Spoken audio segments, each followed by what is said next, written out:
Alright, hello fun and welcome back to my Fallout 4 Mod Spotlight series, where today we are having a look at the Handmade Holorifle mod, which is being made by user Alexerator. And what this glorious little piece of work looks to add into the game is a fun new energy weapon in the form of the Handmade Holorifle, which I've been having a whole lot of fun with so far as well. I always do like seeing new handmade weapons being added into the Commonwealth because it makes sense in the post-apocalypse to me, and plus it's based off of the Fallout New Vegas Holorifle from the Sierra Madre, and I quite like that. And lore-wise, the reason the mod maker gives for this existing is that one of the prototype Holorifle receivers made it to the Commonwealth pre-war, and a scavenger found it and tried to replicate it, thus our Handmade Holorifle. Good times. So let's jump on over here and have a look at what we do get with the Handmade Holorifle, which in its most basic standard form will do quite a lot, 95 energy damage, using a fusion cell with a firing rate of 33, range of 131, accuracy of 73, and a weight of 8.1, not too bad there. And as you can see, it's a pretty nice looking little rifle, very good on the modeling and texturing.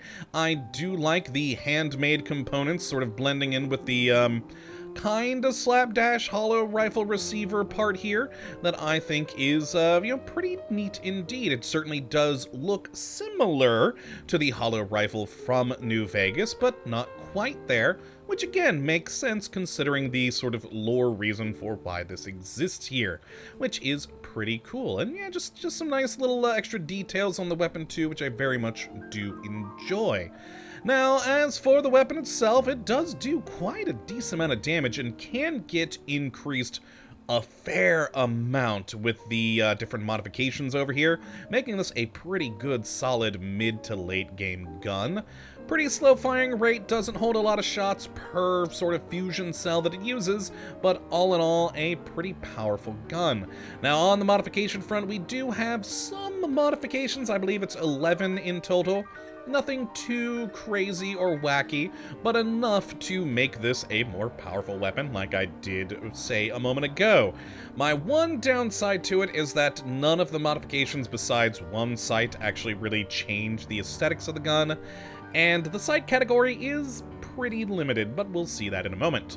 Now, as for how you do get your hands on one of these lovely things, well, you'll never have this many, because there is only one in the game. I cheated in the rest, as per usual. And that one Handmade Holorifle, which is the one in my hands, will be found over at the castle, and specifically down in the tunnels by the fusion generator. It'll just be there on the floor. And yeah, that is the one and only one that exists, which again makes sense for that lore reason for its existence that the mod maker did create. Because yeah, it's just the one that they were able to put together, so good times there. So it will just be a weapon you can have, not given to any of your settlers or companions. Now, as for what we do have modification-wise, let's jump on in here and start with the receiver category, where we've either got the standard, a focus optics, tweak focus optics, or refurbished focus optics, which the only thing these do is up the damage on this, and of course, well, requiring quite a bit of materials and science to make these happen. But yeah, with that refurbished focus optics and rank 4 in science, that is 145 damage there, and that's before you take into account any additional perks, because, well, my character does not have those other damage modifying perks. So yeah, this thing is going to crank out quite a bit of damage. Now in the barrel category, we've got the standard, advanced calibration, tweak advanced, and refurbish advanced calibration, and all of these are just going to be for basically increasing the accuracy and reducing the spread of your shots. Again, though, sadly, none of them changing the aesthetics there, like I mentioned earlier. Now, then, the stock category, we've got the standard, reinforced, tweaked, and refurbished, once again, just like every other category, and this is going to help with your recoil. That is that there, and again, not changing up the aesthetics, sadly, there in any way, shape, or form. And finally, we have the sights, which is the category that saddens me the most, because you guys know me, I like a lot of sight options, and we only have 3.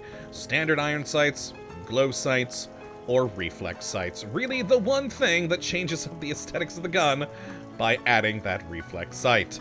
But still, at least it is, you know, an additional sight that you can use. But considering this thing's power and range, it really would be nice if we at least got like a short scope or some other things in here to, you know, make it a bit more snipery of a gun, perhaps. But, oh well, perhaps those will get added in at a future date, who knows. But for now, it is just those handful of things. So let's go grab the one that I actually did modify because I just made it the most powerful with a reflex sight, and start, of course, with our standard gun and take some shots.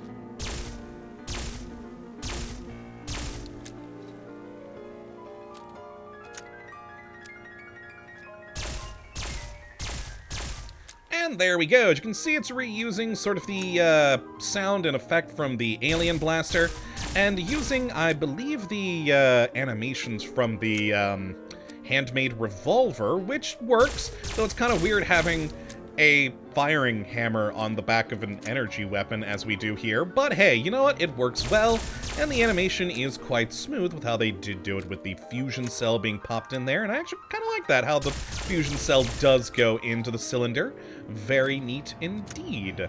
Now, as for the modified version, the only real difference aesthetic-wise is, of course, going to be the view, because we do have that reflex sight there.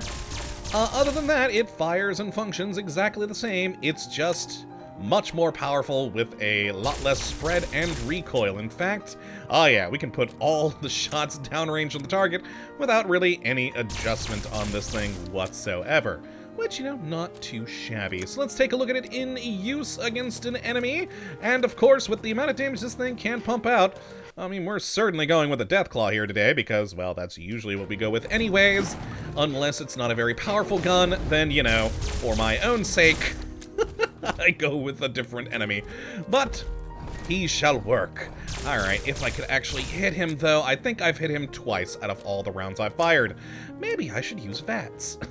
I mean, it is a powerful gun here. Oh god, run away, run away. Take one shot and then reload again here. There we go. Alright, let's go down and use the action points there. Ooh, not the greatest of stats. The downside of my crappy character that I have. Okay, I mean, we'll go for the belly, what the hell. Ooh, good shot on that one, a miss on the other. So not, oh god, he's almost dead, he's almost dead. If I would have gotten, oh god, I fell! Oh god, okay, I won, he's dead. Die, Deathclaw. So yes, if you were someone who was more competent at shooting than I am, you could have taken him out much more quickly than me, but sadly I do not have that competency, and of course it does make it a little bit worse with the slower speed of the projectile.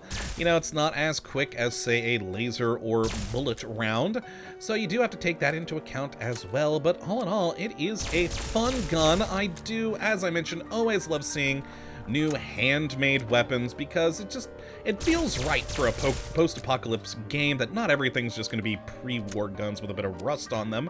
And yeah, having a handmade Holorifle is just neat. So if you'd like to take a look at this for yourself, which I'd certainly recommend you go and do, you can have a look at the link in the description as per usual. Well, that, my friends, is going to be it for today. Hopefully you have enjoyed and you do come back for the next. But until that time, thank you for watching as always. Well, have a good one.